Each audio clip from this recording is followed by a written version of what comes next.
Buenas noches a todos, bienvenidos, gracias por acompañarnos.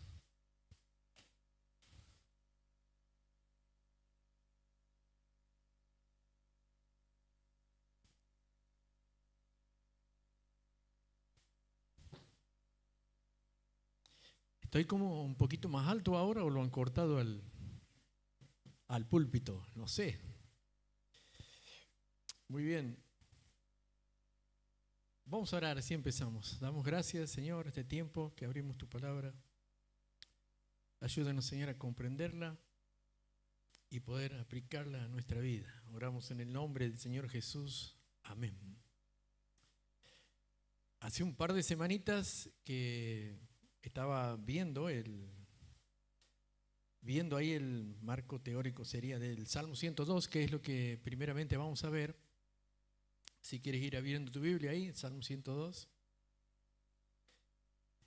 Y por esos días ahí cayó enferma José. Y estuvo unos cuantos días. Y cuando el Señor le levantó, ahí caí yo. Otros cuantos días, toda esta semana. Y ahí ya no aprendí el marco teórico, sino práctico de la enfermedad. Cuando caemos en cama y nuestros proyectos se cortan, nuestras actividades quedan ahí en el dormitorio, nada más, y uno ahí pensando y pensando todo lo que tiene que hacer y no puede hacer, y la mente trabaja, trabaja y trabaja. Fue muy bueno también para entrar en el corazón del salmista, aunque ahí leyendo yo me di cuenta de que lo mío no era ni el 1% de lo que él manifestaba en el Salmo, ¿no? Pero me sirvió mucho para comprender lo que es la parte emotiva. El Salmo 102 es parte de unos salmos que se llaman salmos penitenciales, que son junto con el Salmo 6, el 32, el 38, 51, el 130 y el 143 son salmos penitenciales. Y lo han hecho entrar por amistad nomás, porque tiene y no tiene las características de los otros en el sentido de que no identifica el origen de la situación como que sale de él. Porque los otros salmos son salmos de uno que busca la misericordia de Dios. Otro, el 51, es la confesión del salmista buscando el perdón. Otro es una súplica buscando la gracia de Dios, pero el origen se identifica, pero en no se identifica el origen. Pero analizando el texto van a poder ver de que hay ciertos indicios de que las circunstancias están afuera, alrededor de él, que se haya profundamente conmovido por algo. En la Reina Valera lo titula oración del que sufre o la oración del afligido, así lo titula. Está sumamente preocupado, ¿no? Al punto de una aflicción y una desesperación extrema, y decide ir a los pies del Señor para abogar su causa. El texto da mucho para entender que esta situación se identifica con un episodio dramático en el Antiguo Testamento, que es el exilio de Israel. Cuando Israel fue deportado. Y en el 722 Israel fue deportado por los asirios. Salsamar V y Sargón II fueron reyes que en ese tiempo llevaron cautivo a las 10 tribus del norte. Y esas tribus no volvieron más. Por eso es que se llaman las tribus perdidas, las 10 tribus perdidas. Tampoco hay en la profecía del Antiguo Testamento algún lugar que diga que el Señor las iba a traer.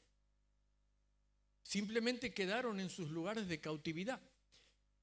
Y un poquito más de 100 años después, en el 597, Judá, el reino del sur, no aprendió la lección de la disciplina de Dios de los israelitas del norte y cometió los mismos errores de paganismo, de idolatría, de rechazo a la interpelación que hacían constantemente los profetas y se burlaban.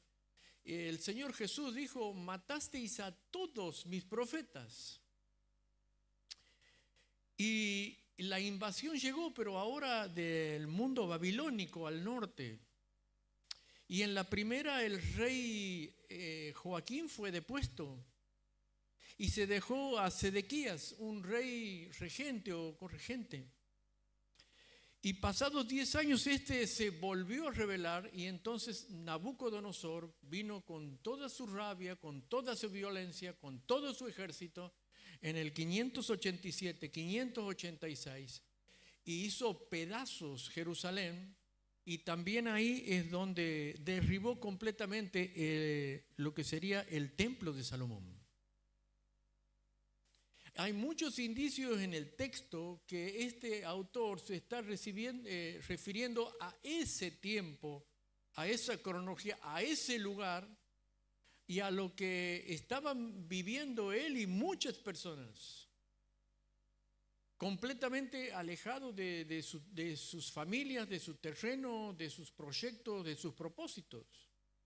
Y esas eran las circunstancias. El profeta Jeremías, en el capítulo 25, versículos 11 y 12, dijo de antemano lo siguiente: toda esta tierra será puesta en ruinas y en espanto. Servirán estas naciones al rey de Babilonia 70 años, y cuando sean cumplidos los 70 años, castigaré al rey de Babilonia y a aquella nación por su maldad, ha dicho Jehová, a la tierra de los caldeos, y la convertiré en desiertos para siempre. Y en el capítulo 29 y versículo 10, también vuelve a repetir, porque dice así, Jeremías 29, 10. Porque así dijo Jehová: cuando en Babilonia se cumplan los 70 años, yo os visitaré y despertaré sobre vosotros mi buena palabra para hacerlos volver a este lugar. Jeremías 29, 10.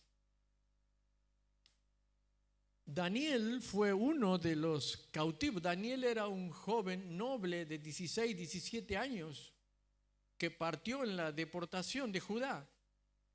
Y estando él allá cautivo en Babilonia, abrió los rollos de Jeremías. Y viendo los rollos, volvió a la profecía de los 70 años. Y aquí en el texto, el salmista, en medio de su aflicción y de su oración, en algún momento, ya lo vamos a ver, él se dio cuenta que estaban en los finales de los tiempos de ese cumplimiento.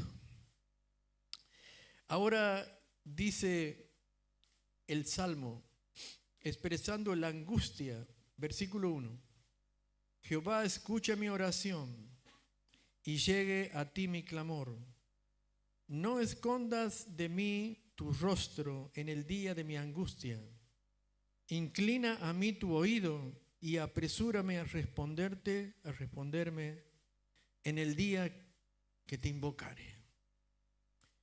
Porque el versículo 3, ahí la palabra por qué, si ven ustedes, va indicando la razón de esa aflicción que a él le estaba consumiendo y a esa desesperación. Dice: porque mis días se han consumido como humo. Indudablemente 70 años son mucho tiempo. Es tanto tiempo que Israel casi perdió su idioma natal, porque los deportados, los que volvieron de Judá, volvieron hablando arameo.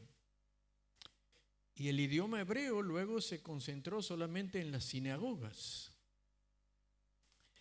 Y dice: y mis huesos cual tizón están quemados. Hay un comentarista que dice que esto es fiebre corporal, consumiéndole a esta persona.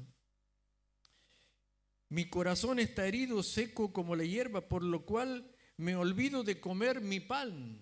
Inapetencia, ¿no? En medio de la enfermedad, de la angustia, quizás de la depresión, de una desesperación lacerante de esta persona mirando su alma. Por la voz de mi gemido, mis huesos se han pegado a mi carne. La poesía hebrea es tan hermosa, tiene conceptos tan vívidos y tan preciosos para hacernos ver que no entra en ciertos tecnicismos a la hora de describir lo que estaba pasando en la angustia y en el corazón de esta persona. Y dice, soy semejante al pelícano del desierto. El ecosistema del pelícano no es el desierto, es el agua. Y su comida, su alimento, su lugar, su felicidad, su gozo está ahí y no estaba aquí. Y yo acordándome de mis tiempos de chango chico, como sabía decir mi hermano Julio Pereira, ahora pastor en Esperanza. En mis tiempos de artista, decía, yo me imaginaba si tenía que pintar algo, iba a pintar una tierra seca y larga y una rama pelada en el medio y el pelícano solo ahí en ese lugar, alejado completamente, porque ahí habla que él estaba en un entorno totalmente diferente. Ya no estaba en su lugar, no estaba en su propósito, no estaba en sus proyectos, no estaba en un lugar completamente diferente. Y después va a decir el búho de las soledades. No sé quién habrá visto un búho, pero es espeluznante. Él no lo vas a ver de día, lo vas a ver de noche. Si andas con la linternita ahí viendo cositas en los árboles, vas a ver una cosa grande como de 50 centímetros, unos ojos así. Él es un hombre, un muchachito de la noche, solitario, solo, alejado de los otros animales. Y aquí el salmista dice así, soy como el pelícano del desierto, como el búho de las soledades. Y después dice, como el pájaro en el tejado. Alguien solo que espera y espera en la rutina de la vida y el tiempo le pasa y él dice, nunca más voy a salir de este lugar, nunca más voy a volver a lo que era. Y a veces esas desesperanzas, no sé si a ustedes les habrá pasado, pero hay en tiempos difíciles de problemas, de sufrimientos y de preocupaciones, esas cosas se nos cruzan en nuestras emociones, ¿no? Y uno dice, ay, creo que nunca voy a volver a hacer lo que era, ni nunca voy a volver a hacer lo que hacía. Pero en el versículo 12, ahí hay un quiebre total, ¿no? Es cuando alguien sale de la perspectiva del alma, de tantas dificultades, miedos, temores y cuantas cosas que uno comienza a pensar y a ver en sí mismo y muchas veces el corazón nos engaña porque es engañoso y perverso. Y dice ahí en el versículo 12, mas tú, Jehová, es ahí donde hace un giro de 180 grados. El más, ahí, si lo quieres subrayar, el más es un adversativo, es un contraste, es algo que es un giro de 180 grados sobre la actitud que venía teniendo. La actitud era de conmiseración total para con su alma y depositando que todo lo que él podía cambiar en su vida dependía de él. Pero ahora cambia el enfoque, cambia la perspectiva y dice, más tú, el énfasis es tú, o sea, el objeto de la fe ahí es Jehová. Mas tú, oh Jehová, dice, permanecerás para siempre. En paralelo a la fragilidad del hombre, ahora él está con la causa frente al eterno. En paralelo a nosotros que no podemos controlar nuestra vida muchas veces, está aquel que lo controla todo. En paralelo de nuestra existencia, ¿verdad? Que cuando partamos de este mundo, a lo mejor algunos se acuerdan de nosotros para decir qué bien que hacía esto, o qué bien que hacía lo otro, o tiene un recuerdo bueno. En paralelo a eso, aquí el escritor dice, tu memoria permanece de generación en generación. Todas las generaciones te conocen y tú eres soberano sobre todas las generaciones. Y tú eres el Padre de todas las generaciones. De memoria, de generación. Tú levantarás y tendrás misericordia de Sión. Y ahí fíjate que introduce porque es tiempo de tener misericordia de ella. Y el texto dice ahí, porque el plazo, ¿cuál plazo? Los 70 años. Porque las promesas de Dios son firmes. Porque las promesas de Dios son seguras. Porque lo que dice su palabra se va a cumplir. Ayer en la tele uno decía, no sé de qué denominación era, si era oficial, que no hay una sola prueba. Dice, a ver, ¿quién me dice? En la escritura que fue escrita por Dios. ¿Cómo sabes que la escritura es de Dios? Y en ese momento se me vino una respuesta a la cabeza simple. Israel. No hay refutación. Israel es la prueba viva de la escritura. El cumplimiento de la escritura en todas las profecías, en el cuidado, en la soberanía de Dios, en la protección de Israel, en el cumplimiento de todas las promesas en Israel y a través de Israel. El tiempo, dice, el plazo ha llegado. Ha llegado. Y toda la confianza de él estaba depositada en eso. Pero luego en el versículo 23, fíjate ahí si me está siguiendo. Vieron como cuando uno está en estas situaciones tan difíciles, ¿no? De temor, de preocupación, de ansiedad, de tantas cosas. Y le agarra a uno como unos 5 minutos de espiritualidad donde uno dice, no, las promesas del Señor y confía en el Señor y todo eso. Pero de pronto el temor y la preocupación vuelven, ¿que no? Dice el 23, Él debilitó mi fuerza en el camino, acortó mis días y dije, Dios mío, no me cortes en la mitad de mis días. Se ve que era una persona joven. Por ahí las chicas pueden decir, no me lleves todavía, Señor, que tengo que ponerme de novia, me tengo que casar. Los casados decimos queremos ver los nietos y los nietos no llegan todavía. Tantos proyectos por adelante, pero nunca estamos tan viejos como para decirle al Señor, no me lleves todavía, Señor, por favor, te lo pido. Tengo tantos montes que conquistar, ¿no? Pero de pronto no agarra la depre de nuevo. Y como te acuerdas que Pedro dejó de mirar al Señor y que miró el agua y se empezó a hundir de nuevo. Las promesas de Dios se cumplieron, porque después de la deportación vino Zorobabel, primer grupo de gente de los deportados, para restaurar el templo de Dios en Jerusalén. Y después de eso vino Esdras y dijo, hay que restaurar la ley de Dios en el pueblo. Y después de eso vino Nehemías y dijo, hay que restaurar la muralla. Y Jerusalén volvió a ser el centro del mundo. ¿Por qué? Porque Dios lo determinó así. Pero a veces el miedo nos asalta, a veces la oración del afligido. Hasta donde sé, el cerebro, nuestra mente, no distingue entre lo real y lo imaginario.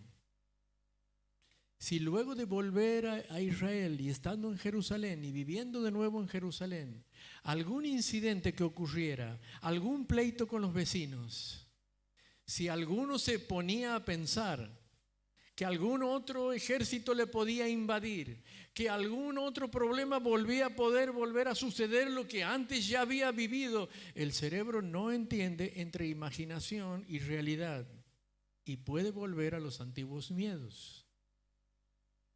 Por eso es que la plataforma de la espiritualidad es la comunión con Dios y la oración dependiente en el Señor, porque Él lo controla todo, porque Él es soberano sobre todo. Pero ahora, terminando, te invito a dar la vueltita a la hoja ahí, Salmo 103.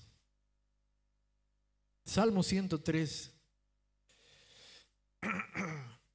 Bueno, no es que el escritor, cuando terminó de escribir el Salmo 102, se le dio por escribir el Salmo 103, no hay cronología, pero el que lo puso ahí tuvo una idea genial, pero genial, porque el 102 estaba en la lona y el 103 entra en la adoración plena del Señor una vez que el Señor cumple sus promesas, que el Señor es bueno, que el Señor es misericordioso, que cuando hay una gran tormenta siempre sale el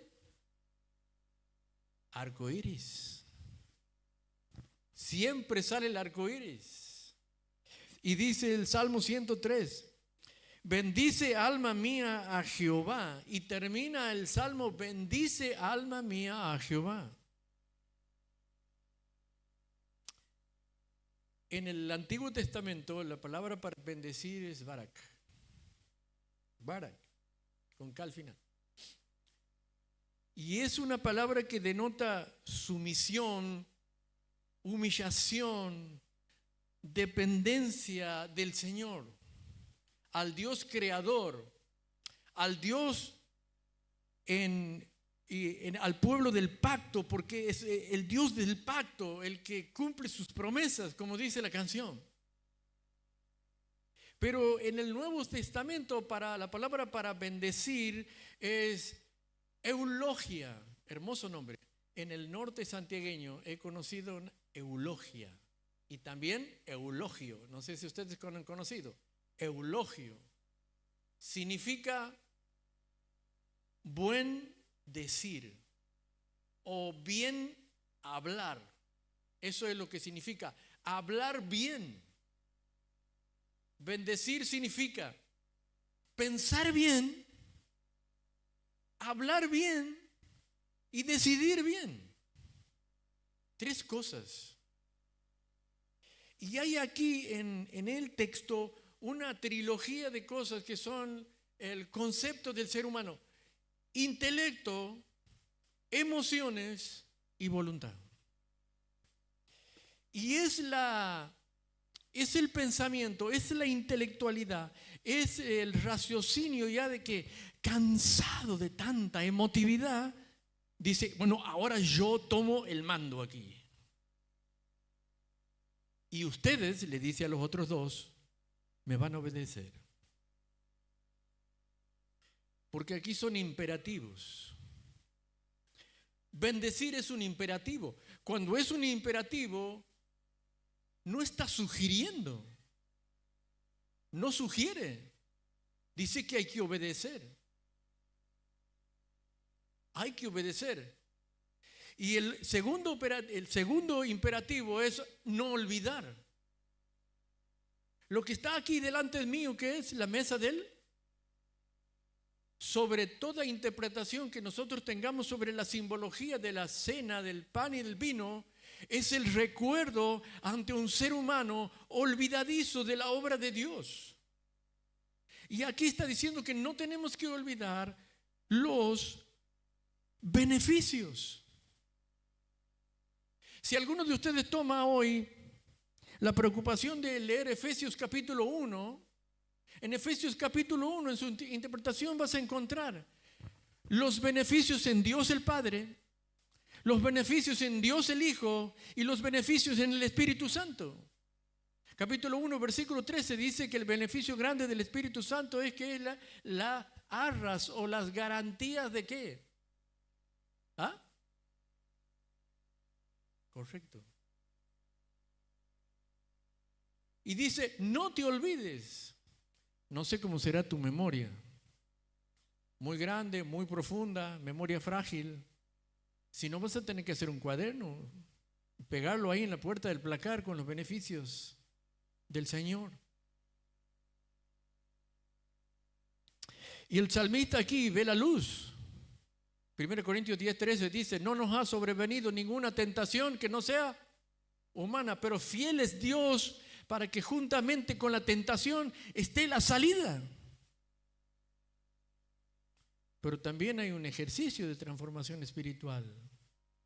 Y ese ejercicio de transformación espiritual es la comunión con Dios. Y en la comunión con Dios, los más grandes beneficios de Dios.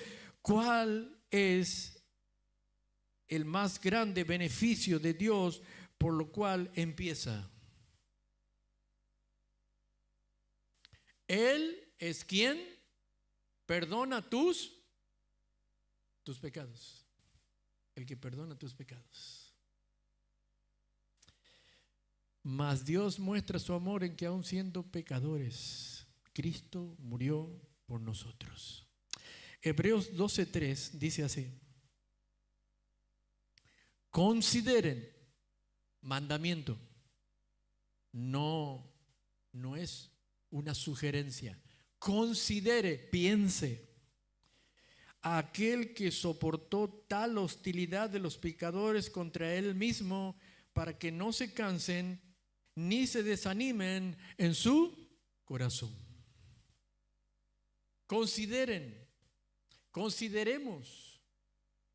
que aun siendo pecadores, indiferentes, hostiles, apáticos, que le hemos dado la espalda al Señor, el Padre tomó la decisión de mandar al Hijo. El Hijo vino y caminó en este mundo, y cuando caminó en este mundo para cumplir la voluntad del Padre, fue golpeado, la gente fue hostil a él. Su propia familia no le creía. Látigos, escupitajos, golpes, desacreditado, de todo. ¿Y por qué? A causa de que venía a morir por nosotros. Por eso dice, ¿quién perdona tus pecados? Él es el que sana tus dolencias. Él sana nuestras emociones. Él sana nuestra mente, pero Él también sana nuestro cuerpo. ¿Sabe? Hay una canción muy bonita, que a mí me gusta mucho. Y esa canción dice así. Nos vamos a ver si alguno saca el título. ¿Quién puede sanar al corazón? ¿Quién responderá a cada oración? ¿Quién es el que brilla más que el sol? Él es mi Señor y Salvador, Jesús. ¿Quién es el que sufre por amor? ¿Quién es el que perdona al que lo traicionó? ¿Quién por mí su vida entregó? Él es el Señor y el Salvador. Él es mi Señor y Salvador. Jesús, no hay nadie como tú. La tierra se estremece al nombrar tu nombre. Jesús. Te invito a que cantemos esta canción. Y en medio de la canción podamos poner nuestras aflicciones y nuestras preocupaciones delante del Señor. Nuestras fatigas, a veces la soledad del corazón. A veces estamos en un lugar de insatisfacción cuando no llegamos a alcanzar quizás lo que creemos que merecemos, que tenemos que alcanzar.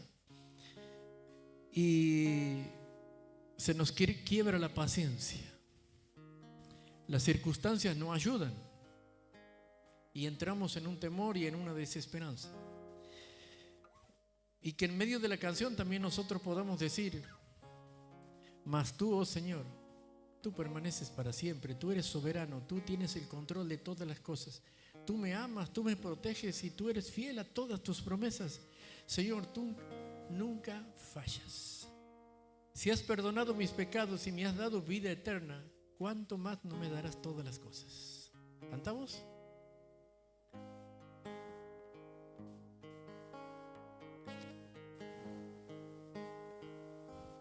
¿Quién puede sanar el corazón? ¿Quién responderá cada oración? ¿Quién es el que brilla más que el sol? Él es mi Señor y Salvador. Jesús, no hay nadie como tú. Los cielos cuentan de tu majestad.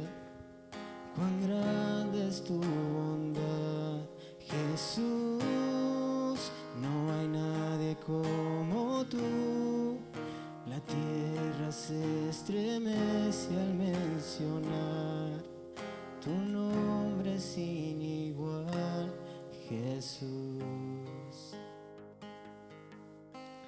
¿Quién es el que sufre por amor? ¿Quién perdona al que lo traicionó? ¿Quién por mí su vida entregó? Él es mi Señor y Salvador. Él es mi Señor y Salvador. Jesús, no hay nadie como tú. Los cielos cuentan de tu majestad. Cuán grande es tu bondad, Jesús. No hay nadie como tú. La tierra se estremece al mencionar tu nombre sin igual. Poderoso eres tú, tu gloria es por la eternidad, digno de adorar. Tú eres santo, Dios, poderoso eres tú. Tu gloria es por la eternidad, digno de adorar. Tú eres santo, Dios, Jesús. No hay nadie como tú. Los cielos cuentan de tu majestad. Cuán grande es tu bondad, Jesús. No hay nadie como tú. La tierra se estremece al mencionar tu nombre sin igual, Jesús. Esta porción del Salmo termina así. Varias veces arranqué para leerla, pero ni la voz ni las lágrimas no me dejaban. Y quería avanzar y no podía.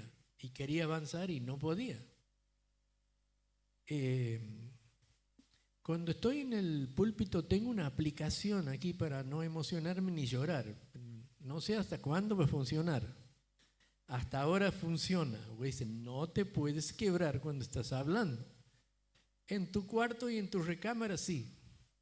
Abrí la ventana y haz lo que quieras. Estira tus manos, tírate al piso, lo que sea. Dice así, Él es el que sana tus dolencias, el que rescata del hoyo tu vida, el que te corona de favores y misericordias, el que te sacia de bien tu boca. Es casi imposible quizás decir en palabras el versículo 5. Tiene una profundidad que quizás estaríamos mucho tiempo. Es cuando sale uno de la angustia, de la desazón, de la desesperación, de la preocupación y llega una paz inconmensurable que uno no sabe de dónde viene y de pronto hay salmo en la boca y hay canción en la boca, hay gozo en la boca y uno mira toda la vida de una manera diferente porque ya no la mira a través del alma, ya no la mira a través de uno, sino que la mira a través del Dios soberano. Y eso es lo que esa porción significa. Él sacia de todo bien, de toda palabra y de toda bendición. Por eso es que empieza: bendice alma mía al Señor, y termina: bendice alma mía al Señor. Y ahí está el conectivo de esa palabra cuando dice de modo. Ese es el conectivo. Está enganchado eso con otra metáfora del águila, porque el águila en algún momento de su vida él pierde las plumitas de aquí de su cuerpo y luego pierde las grandes plumas de sus alas. Y en ese tiempo es un tiempo donde quizás lo va a ver al águila que está medio depre ahí arriba de un árbol. Y porque está internalizando de que ya no puede cazar como antes, ya no puede traer el alimento como antes, ya no tiene esa fuerza que tiene el águila, que muchas veces ustedes lo vieron, que hasta levanta un pez de muchos kilogramos del mar y lo eleva con la fuerza de sus alas y lo lleva para abastecer para su familia, para sus pichones. Y ahora él no lo puede hacer, pero llega un momento donde él se da cuenta de que sus plumitas del cuerpo crecen y que sus plumas de sus alas fuertes y vigorosas ahora ya están de nuevo en su plenitud. Y él lo sabe, y se larga a volar tremendamente por los cielos y por la creación. Y dice el salmista: eso sucede cuando abrazamos la comunión con Dios y cuando bendecimos a nuestro gran, poderoso y soberano Dios. Amén.